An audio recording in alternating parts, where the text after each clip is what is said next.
கொத்தவரங்காய் அப்படின்னு ஈஸியாக சொல்லுவோம், நம்ம சாப்பிடுவோம். ஆனால் இதுக்கு பின்னாடி எவ்வளோ பெரிய பிஸ்னஸ் இருக்குது தெரியுமாங்க? இந்த ஒட்டுமொத்த உலகத்துலேயும் இந்தியாவில் மட்டும்தான் 80% கொத்தவரங்காய் விளையுதுங்க. அதுலேயும் 70% ராஜஸ்தானில் மட்டும்தான் விளையுதான். சில நேரங்களில் 90% ராஜஸ்தானில் மட்டுமே விளையுமாங்க.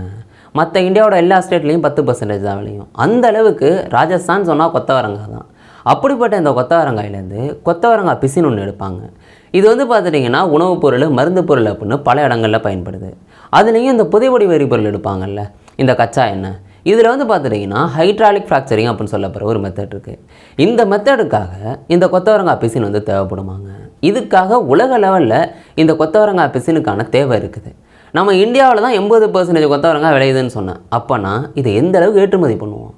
2023-24 மட்டுமே 4 லட்சம் மெட்ரிக் டன் கொத்தவரங்காய் பிசினை ஏற்றுமதி பண்ணியிருக்கோம். இதோட மதிப்பு 4800 கோடி ரூபாங்க. கொத்தவரங்கான்னு சொல்கிறதுக்கு இவ்வளோ பெரிய மதிப்பு பாருங்கள்.